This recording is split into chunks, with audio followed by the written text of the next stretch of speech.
E o culto já começou e vai começar de novo. Abençoe você, teus filhos, que dê força, que de meio de sabedoria que teus filhos vai, para que Deus está aqui. Fortalece, Pai, teus filhos, eles precisam de ti, Senhor. Eita, glória a Deus. E o nome de Jesus, porque eu creio, Pai, essa palavra vai entrar no coração de cada família, vai fazer a cura e o milagre. Em nome de Jesus, em nome do Pai, do Filho e do Espírito Santo. Daqueles que creem, as palmas para o Senhor.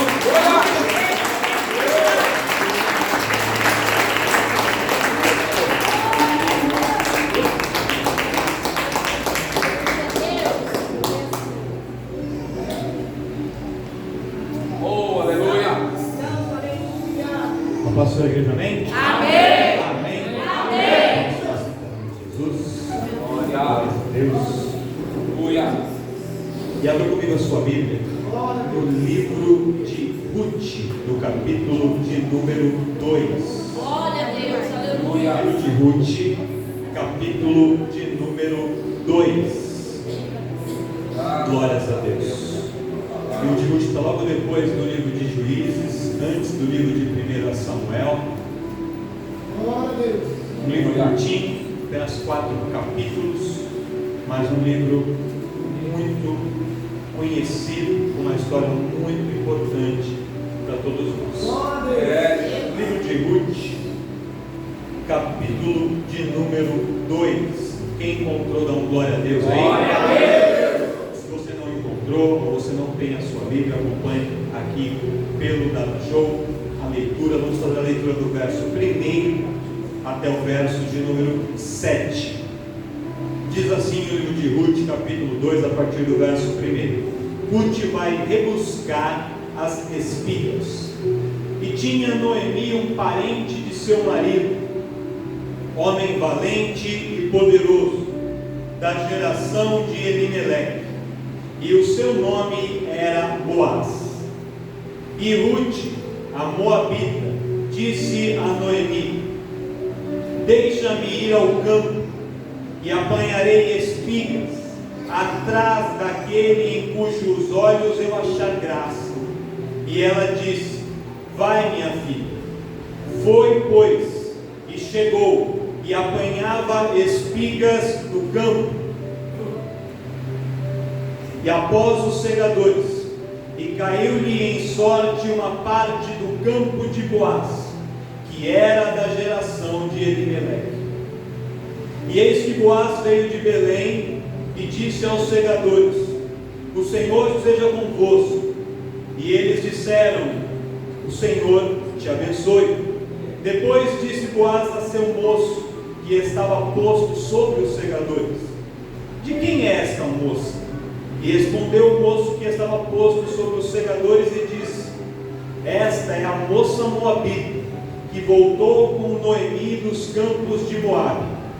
Disse-me ela: deixa-me colher espigas e ajuntá-la entre as gavelas após os segadores. E assim ela veio, e desde pela manhã está aqui até agora, a não ser por um pouco em que esteve sentada em casa. Amém? A história do livro de Ruth, como eu já mencionei, é uma história bastante conhecida. E quando a gente fala para a gente, abre no livro de Ruth, a maior parte das pessoas que já ouviu alguma ministração dentro desse livro, pensa que a gente já vai automaticamente falar daquele início, daquela parte inicial do livro, do capítulo 1 do livro de Ruth, que nos conta o início dessa história. E eu não vou pregar sobre isso, mas eu preciso mencionar para você entender o que estava acontecendo aqui. A época em que essa história acontece era o período dos juízes em Israel. Então a gente tem o final do livro dos juízes e o começo do livro de Samuel, e entre esse período temos o livro de Ruth colocado, posicionado aqui. Mas o livro de Ruth, a história se desenrola em paralelo aos eventos narrados no livro de Juízes. E no tempo dos juízes, o povo de Israel, ele alternava momentos em que ele estava muito próximo de Deus, em que eles estavam buscando a Deus com intensidade, e momentos em que o povo estava num declínio espiritual muito grande. Na realidade, a maior parte do tempo, o povo estava em declínio espiritual muito grande. Era por causa da rebeldia do povo que Deus permitia que os inimigos viessem e afrontassem Israel, roubassem as colheitas, trouxessem grandes mazelas para Israel. Aí aquele povo buscava Deus, levantava um juiz que atuava como libertador, e o povo era liberto e começava um novo ciclo, sempre assim. Então, durante esse período de juízes, narra que o escritor do livro de Ruth provavelmente foi Samuel. Samuel provavelmente foi quem escreveu o livro de Ruth.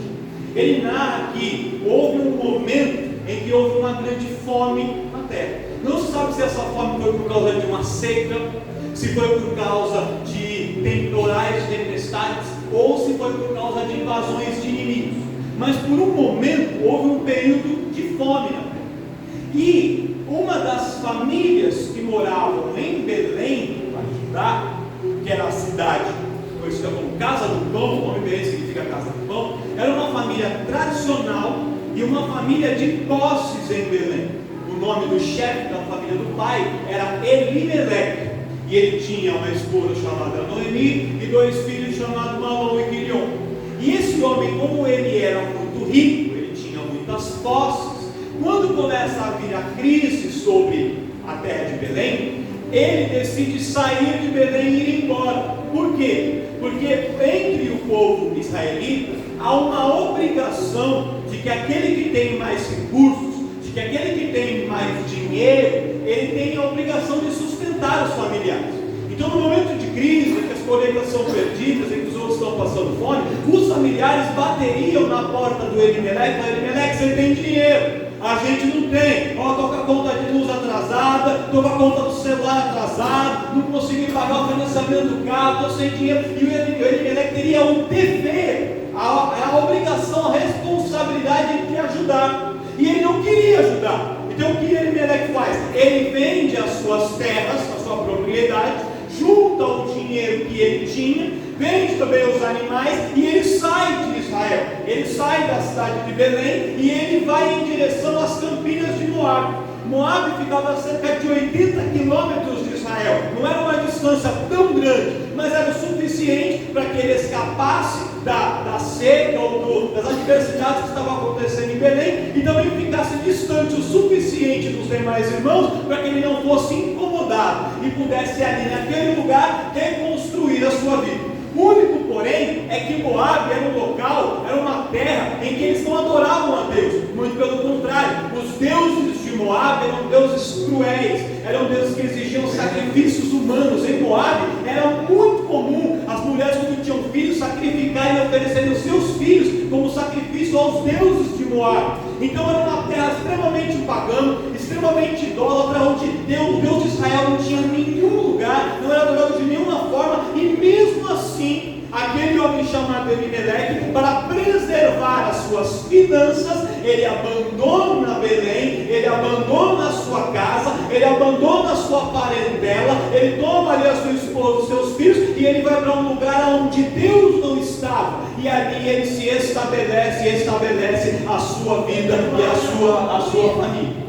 E ali naquele lugar, onde ele pensava que estando ali, ele fugiria da morte, ele fugiria das dificuldades, onde ele estando ali, ele fugiria da pobreza, onde ele fugiria de tantas perseguições, ele pensava que em Moabe ele estaria em paz, estaria tranquilo. Não foi nada disso que aconteceu, porque eles permanecem em Moabe, aquela família, por cerca de 10 anos, e passado pouco tempo em que eles se estabeleceram em Moabe, o homem chamado Elimeleque, o pai da família, ele morre, e ninguém sabe do que ele morreu, mas ele vem a falecer. E quando ele morre, a mulher, a Noemi, fica ali com os seus 2 filhos, morando em Belém, morando em Moabe, perdão. E aí o que ela faz? Ela então começa a buscar casamento para os filhos, porque o seu marido havia morrido, e ela queria que seus filhos se encaminhassem. E aí ela começa a procurar casamento para os filhos, e eles encontram 2 mulheres moabitas, uma chamada Orfa e a outra chamada Ruth. E a tradição nos conta que essa moça chamada Ruth, ela vinha de uma linhagem nobre de Moabe. Os seus pais eram chefes de clãs, eram pessoas importantes dentro de Moabe, e eram pessoas também de condição financeira boa, também de posses. Como a família de Noemi tinha posses, Então aquelas duas famílias fizeram um acordo e os filhos se casam. Então ali o filho Malom se casa com a Ruth e o filho Quilion se casa com a Orfa. E ali aparentemente estava tudo bem, a família iria prosseguir. Só que passado pouco tempo, o que acontece? Os filhos também morrem. O Malom morre e o Quilion morre também. E aí fica a Noemi sozinha, já uma senhora, e ali com as suas duas noras, sem o seu esposo e sem os seus filhos. E naquela situação, naquela conjuntura, a mulher chamada Noemi falou assim: eu não tenho mais nada para fazer em Moab.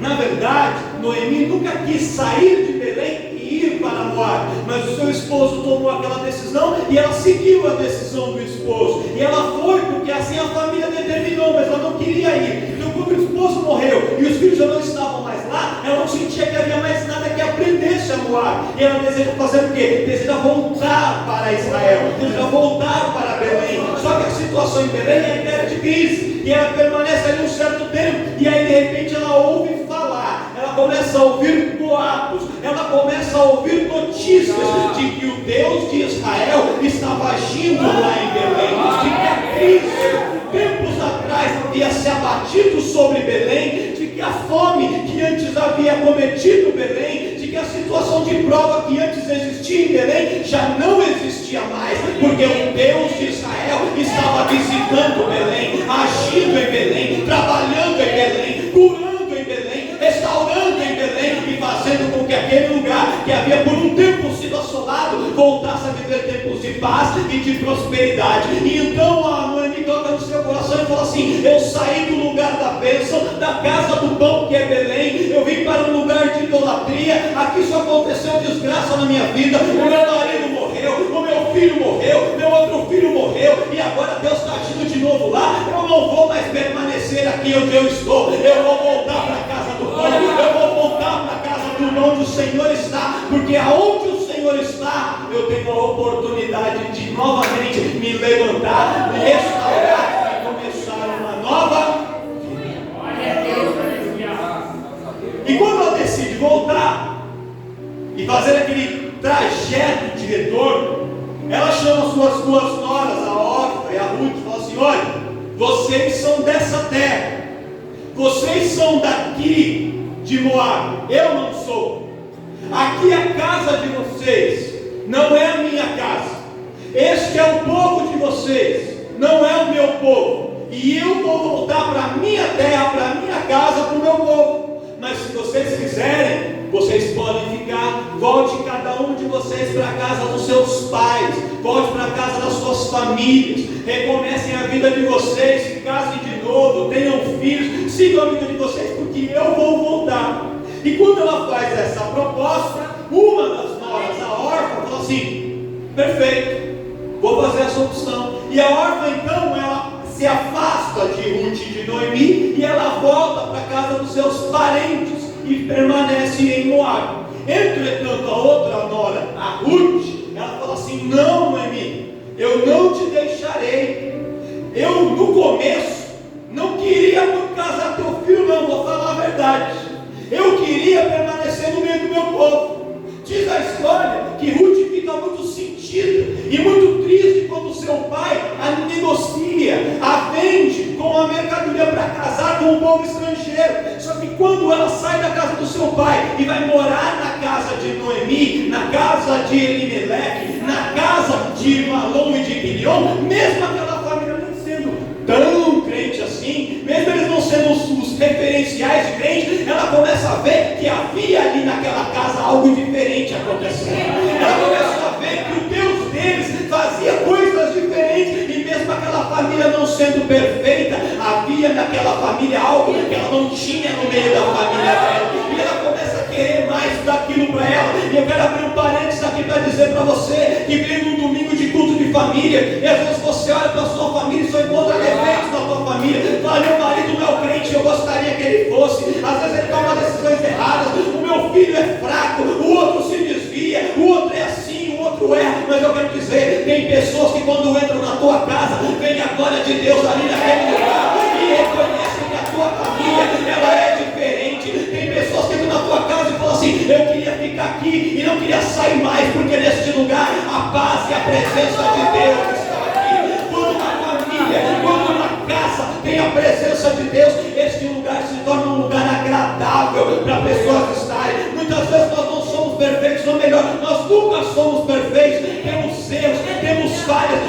a presença de Deus está na nossa casa. Aonde a gente vai, há uma diferença. Você consegue olhar para um crente, uma crente do seu lado e dizer assim: a presença de Deus faz a diferença na sua casa. A presença de Deus faz a diferença na tua casa. A presença de Deus faz a diferença através da tua família.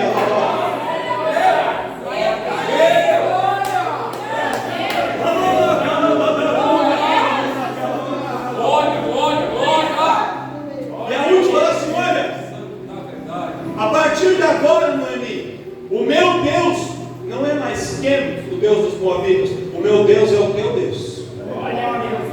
O Senhor e a fé, o Deus Todo-Poderoso, o Altíssimo, esse Deus que você serve, não é mais o seu Deus, agora é o meu Deus também, é o nosso Deus. E o meu povo não são mais os Moabitas, o meu povo é o teu povo. E a minha terra é a tua terra. E a partir de hoje eu vou andar no seu lado. E nada e nem ninguém vai me afastar de você. E eu vou andar contigo aonde você for, eu vou. Aonde você comer, eu vou comer. Aonde você assistir televisão, estou aqui do seu lado. Aonde você dormir, eu vou dormir. E aonde você for sepultada, ali estarei eu, naquela mesma terra, naquele mesmo lugar. Há uma aliança firmada entre nós. E elas começam aquela jornada, pastor Inácio, 80 quilômetros, saindo de Moabe e retornando para Belém. No caso de Ruth, indo para Belém. No caso de Noemi, retornando, voltando para Belém. E quando elas atravessam o Rio Jordão, porque para sair de Moabe e ir até Belém tinha que atravessar o Rio Jordão, elas atravessam o Jordão, começam a se aproximar dos campos de Moabe, elas veem que era tempo da colheita, a colheita da cevada. Havia duas principais colheitas em Israel, que era a colheita da cevada primeiro e depois a colheita do trigo. Então eles ficaram no primeiro tempo, foi o tempo da colheita da cevada. E quando elas chegam e começam a ver ali a colheita sendo preparada, e estão começando a trabalhar, elas pensavam assim: a gente saiu de lá numa pobreza tremenda. A Noemi havia perdido tudo que ela tinha de posses, não tinha mais os seus filhos, não tinha mais nada, mas aqui em Israel, Deus realmente está fazendo maravilhas, está prosperando. Aqui, nós não vamos passar fome, Deus vai nos sustentar e Deus vai nos guardar. E quando elas entram na cidade, as pessoas reconhecem Noemi. Fazia mais de 10 anos que ela tinha saído, o povo ainda se lembrava dela. E o povo falou: Noemi, você por aqui, que bom que você voltou. E arruma uma casinha para ela ficar, e ela fica morando naquela casinha junto com a Ruth. Só que elas precisavam arrumar alimento, e elas não tinham plantado nada, tinham acabado de chegar. Então nós vamos para trabalhar na colheita. Só que a Noemi, por ser uma senhora já de idade, não tinha mais condições físicas de trabalhar na colheita. Então a Ruth falou assim: pode ficar tranquilo, Noemi, fica você em casa, porque eu vou para o campo para buscar alimento para nós. E ela deixa a Noemi em casa e vai para o campo para trabalhar. E aqui é interessante, irmãos, a gente conhecer a lei mosaica, a lei de Israel, que dizia assim, está lá em Deuteronômio: tem 3 classes de pessoas que são muito protegidas por Deus. 3. Primeiro, os órfãos. Segundo, as viúvas. E terceiro, os estrangeiros. Deus queria que essas pessoas fossem protegidas. Por quê? Porque para a sociedade como um todo, eles eram marginalizados, eram colocados de lado. Então, quando alguém é rejeitado pelos homens, essa pessoa é acolhida por Deus.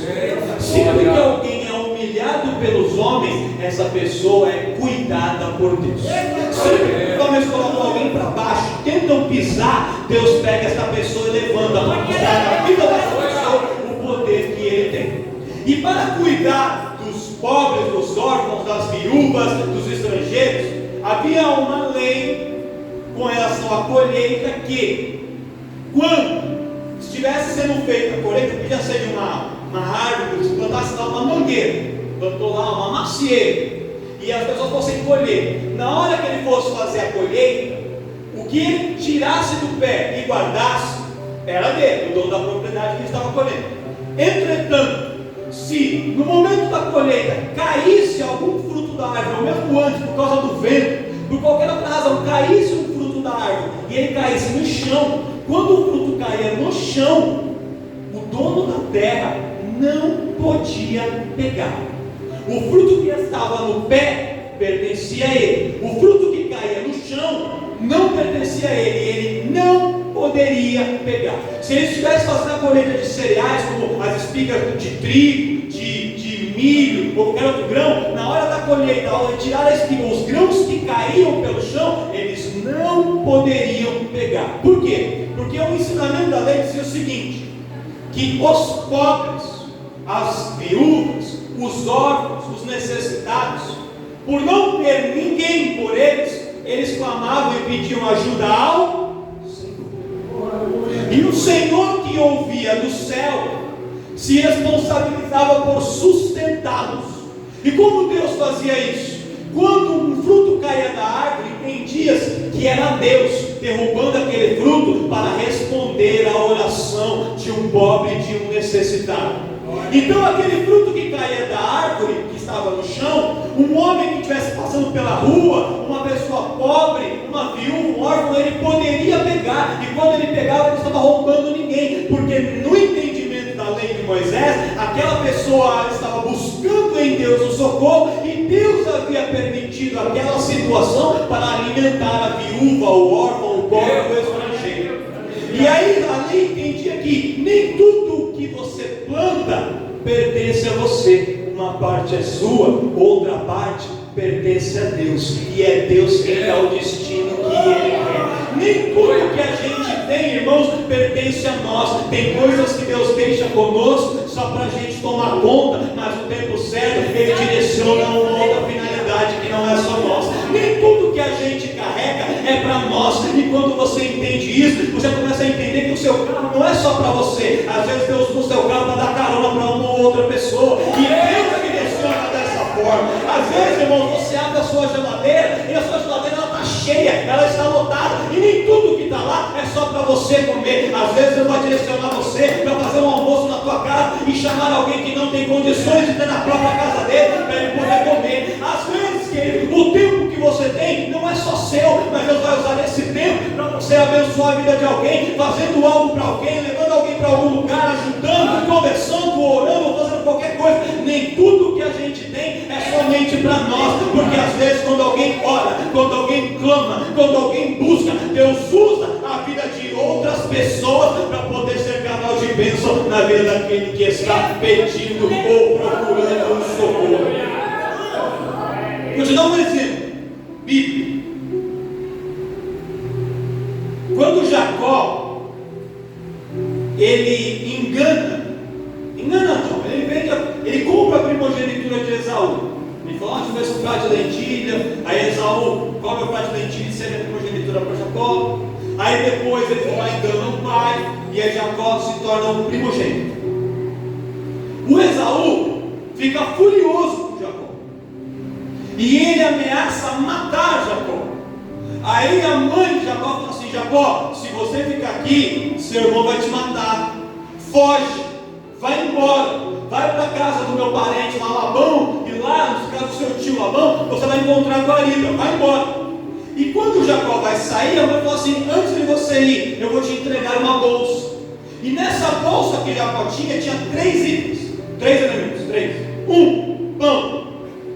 Segundo, água. E o terceiro, uma botija de azeite. E Jacó sai andando pelo deserto.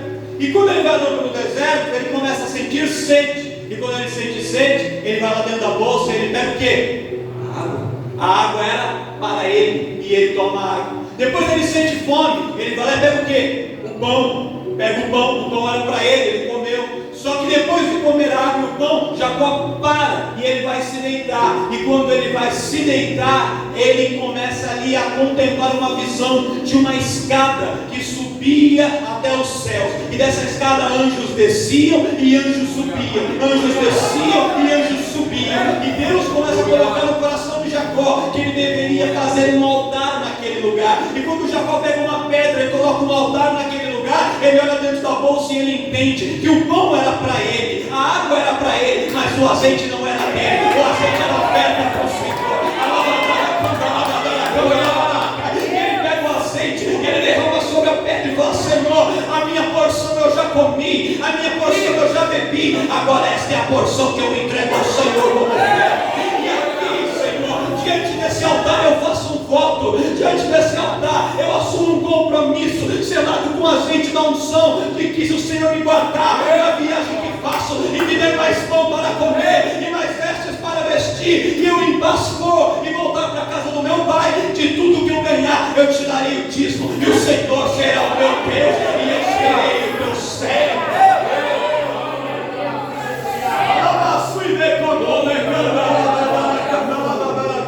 Pastor, não entendi. Cutuca seu irmão do lado aí, fala: se Deus te deu uma bolsa, mas o pão é seu, a arma é sua, mas o azeite é do Senhor, o azeite é do Senhor, o azeite é do Senhor.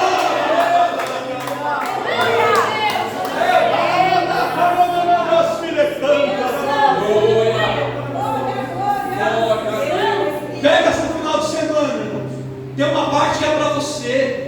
É para você assistir jogo de futebol que você gosta, para você jogar bola, para você ir no shopping, você passear. Mas tem uma parte que é azeite para o Senhor, e você tem que entregar para o Senhor. Tem uma parte que é para você dormir, tem uma parte para você comer, para você descansar. É seu, usufrua da sua parte, mas tem uma parte que pertence a Deus. E às vezes essa parte de Deus não usa só para Ele. Ele não tem que ser só na igreja. Ele fala: não, mas não é igreja hoje não, você vai na casa do irmão fulano de tal, ajudar ele lá. Você vai lá temporando, não é por você, você vai fazer uma campanha de oração pelo outro irmão, pela outra família lá que precisa. Deus usa a parte que era dele para ofertar na vida de essa é a lei. O que caía do pé, o que caía das espigas, os segadores, as pessoas que só pela colheita não podiam pegar. Quem pegava? Os órfãos, os estrangeiros, as viúvas, os pobres marginalizados. Quem estava nesse grupo? Ruth. E aí a Ruth começa a andar. Aí, então formava-se um grupo, uma dupla de pessoas fazendo a colheita, e Ruth ia indo atrás.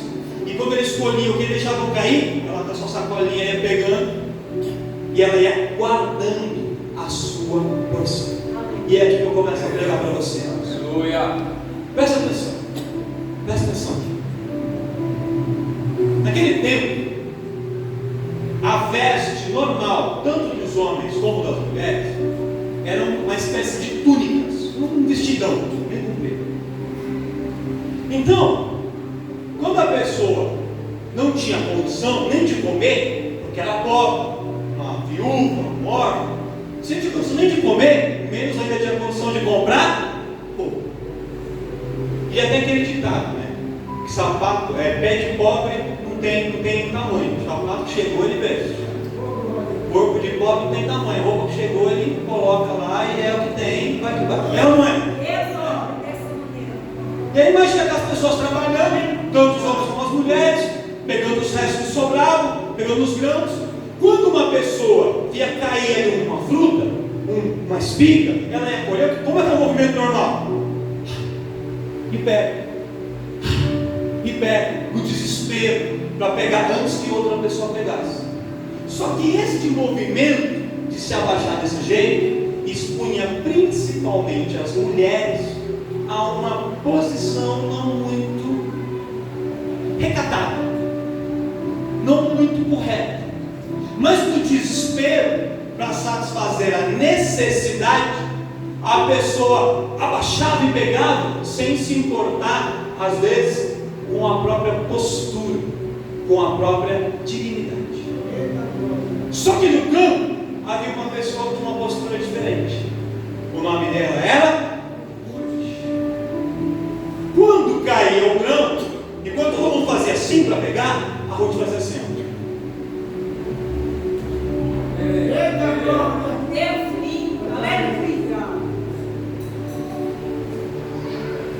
E foi isso, este movimento, essa postura que chamou a atenção de Boaz. O dono do campo, Boaz, quando ele vem ao campo, as pessoas pensam que ele vê Ruth e que ele se impressiona com ela pela sua fisionomia, pela beleza, mas ele não viu o rosto dela, porque eles trabalhavam com o rosto quase todo coberto, por causa do sol. Ele não viu o rosto de Ruth, mas ele via que todo mundo tinha uma certa postura, mas tinha alguém que tinha uma postura diferente.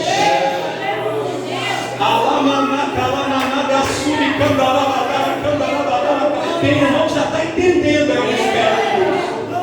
Ela estava no campo assim como todos os outros, estava passando necessidade como todos os outros, estava em dificuldade, estava na prova como todos os outros, mas mesmo na prova ela manteve a sua postura. Ela não saiu da posição, ela estava na postura que ela deveria estar. E quando o Boris olha e fala, eu sei que todo mundo aqui precisa, e eu vejo que todo mundo tem uma mesma postura, mas tem alguém que se destaca porque tem uma postura.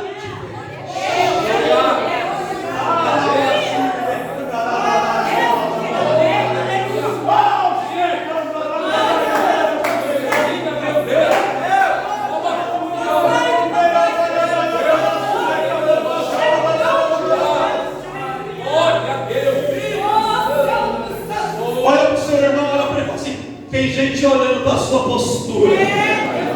Sua postura está sendo observada. A sua postura está sendo observada.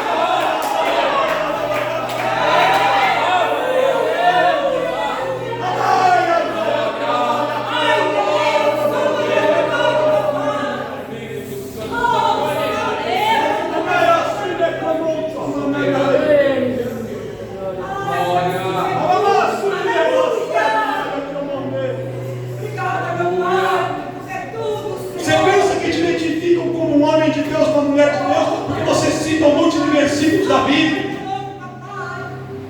porque você usa uma camiseta, Senhor meu pastor, nada me faltará, porque eu sou protetor de tela no celular, tem ali uma figura bíblica, ou a polvinha da paz, ou a cruz de Cristo. Não, o que nos denuncia é a nossa postura. É verdade.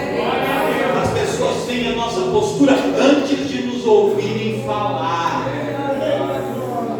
Parênteses. A mulher observava pela janela e via um profeta que passava, e ela falou assim para o marido, falou assim, olha, eu vejo que esse que passa aqui diante de nós é um santo homem de Deus, o profeta Eliseu. Vamos construir aqui para ele na nossa casa um quartinho e colocar uma cama, uma mesa, uma cadeira, um candelabro, porque onde esse homem vai, a postura dele evidencia que é um santo homem de Deus. É uma questão de postura. Comportamento. Ruth estava sendo observada. A postura de Ruth, a postura correta, foi notada. Foi isso que chamou a atenção de Boaz. Não é porque ela era mais bonita do que as outras moças, porque ela tinha um olho, uma cor diferente, o cabelo dela era mais arrumado. Não é por nada disso. Ela estava com roupas velhas de trabalhador, com o corpo todo coberto, cheio talvez de pó, de terra, de folia. Não era nada disso, era o perfume dela. Foi a postura. Uma postura de alguém que sabe se comportar mesmo em meio às adversidades. Alguém que mesmo no campo, mesmo no trabalho, mesmo na lida, mesmo na prova, mesmo na aflição, mantinha a sua postura. Ele começa a perguntar, mas quem que é aquela moça? Quem que é aquela que tem uma postura diferente? Ah, aquela aí que vão passar a capivara dela. Aí porque tem os crentes, eles sempre sabem. Eles não falam, não é fofoca, é só para comentar, só para a gente orar. Eles já sabem o que. Então, essa aí, o nome dela é Ruth. Ela é moabita. Ela chegou com Noemi. E aí, olha, vou contar para você a história. Ela casou com Malom, o marido dela morreu. Ela podia ter abandonado a sogra, que nem a outra abandonou, mas ela não abandonou. Ela voltou com a sogra Noemi para cá. A Noemi já está senhora de idade, já está meio doente. A Noemi está em casa e ela vem aqui ao campo para trabalhar, não só para si, mas para sustentar toda a sua casa, para ser responsabilidade da família. Ela chegou aqui de manhã e a lei dá a ela o direito de chegar e recolher as espigas, fazer a respiga, sem pedir nada para ninguém, porque a lei já dá a ela esse direito. direito, mas ela, educada como é, gentil como é, chegou até nós e pediu permissão. Por favor, eu poderia fazer aqui a recolha das espigas que caem no chão? E a gente já começou a ver, seu Boaz, que esta mulher, ela tem uma postura diferente. Nos ensina, Senhor. E aqui é algo interessante. O tempo não me permite avançar muito, vou acabar, mas os 45 minutos eu termino. Glória a Mas olha só, passa a impressão quando a gente lê o texto que Boaz vê Ruth no primeiro dia, mas não foi. Ela já estava trabalhando ali há algumas semanas, porque ele estava em Israel, Jerusalém, depois que ele volta. Então quando ele chega, já fazia tempo que ela estava trabalhando. Então, todos os dias ela ia recolher a espiga, que eram os restos ali que sobrava. E com certeza não sobrava muito, e tinha muita gente pegando. Então eram algumas frutas, eram alguns grãos, era um pouquinho. Mas ela, mesmo sendo um pouquinho, mesmo comendo das migalhas que caíam dos catadores, ela manteve a sua. Só que quando o Boaz chega, e Boaz vê, e Boaz pergunta quem era ela, e Boaz identifica nela algo diferente, Boaz fala assim: a partir de agora, o tratamento com ela vai ser diferente. Primeira coisa, ele manda chamar. Assim, Ruth, menina, Ruth, vem aqui. Você está com fome? Então, na hora do almoço, você pode se assentar aqui conosco, com a equipe principal, para poder almoçar. Veja, foi falado aqui sobre processos. Ela ainda não era contratada da fazenda. Longe de ser dona da fazenda, ela ainda era uma órfã, uma viúva que estava estrangeira, numa situação de miséria, recolhendo a espiga. Mas ela começou a ganhar o privilégio de se assentar com os grandes para fazer a sua refeição. E quando você sentir sede, não precisa ir até o rio, até o poço. Não.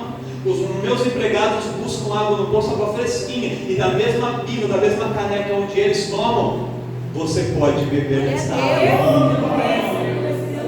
Aí quando ela se assenta para almoçar, pega um pãozinho lá, pega um pãozinho assim, joga a marmitinha dentro. Você vai comer da mesma comida que nós estamos comendo.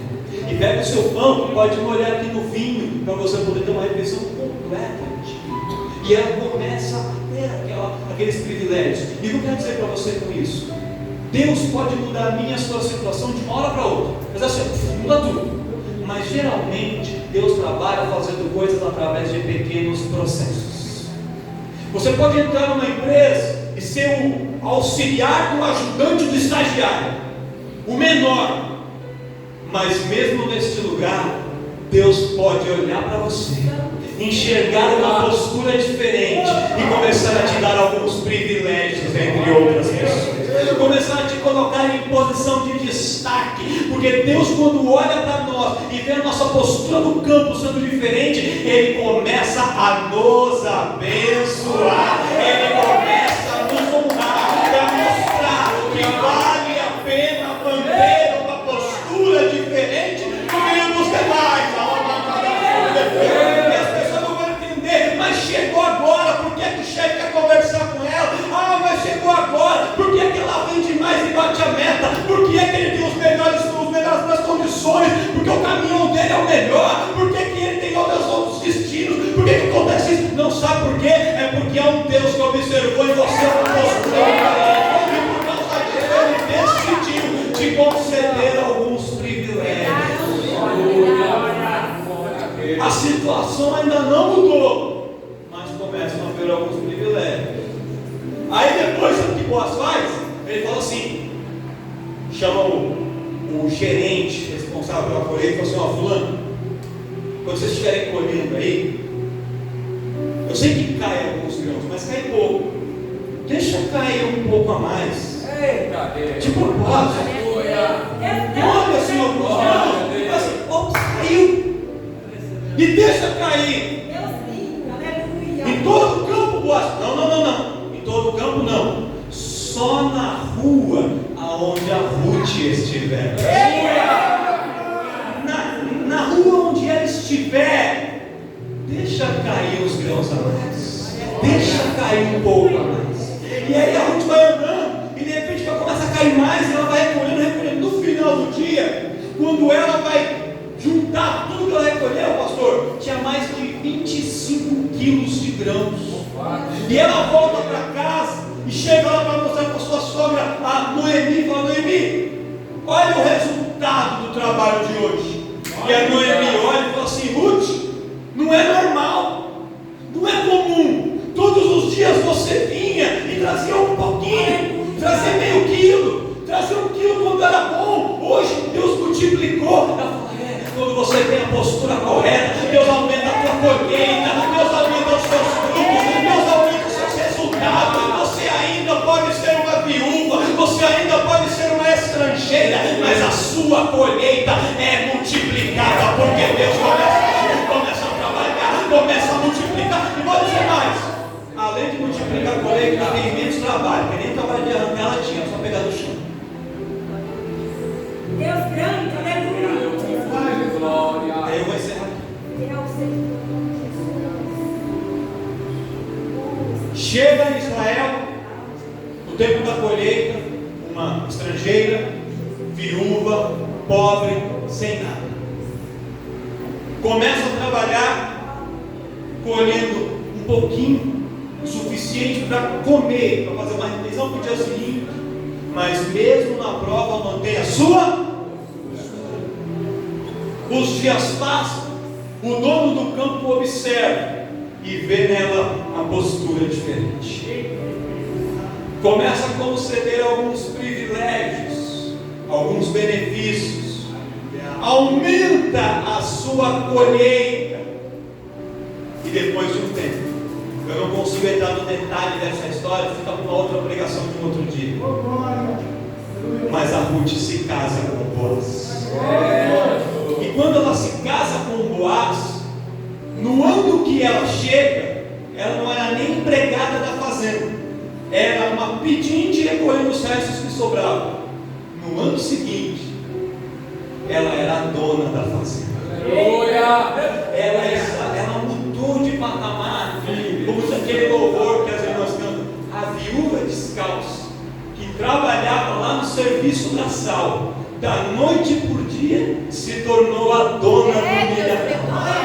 Porque quando você mantém a sua postura, Deus te tira de baixo e te coloca em cima.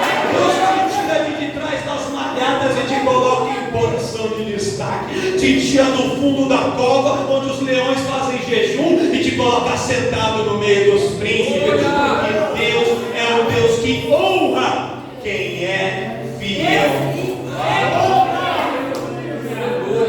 Quem era Ruth? Não era ninguém. E se torna uma figura muito importante. Hoje nós estamos falando dela aqui. E ela se torna a única mulher não judia, a única mulher não israelita que fez parte da genealogia de Jesus. E eu posso te contar uma curiosidade? 2 minutos. Não há comprovação disso, mas a tradição judaica nos conta que quando Ruth e Noemi e Orfa se separam, a Ruth e a Noemi vão para Belém, e é toda essa história que eu contei. E a Orfa? Diz que a Orfa volta para Moab, e em Moab ela se casa e ela tem uma filha, e que a filha de Orfa, a tradição conta que a filha de Orfa se mistura com os povos dos Anaquins, e ela é uma das ascendentes, talvez avó ou bisavó, de um homem que nós conhecemos pelo nome de Golias, o gigante.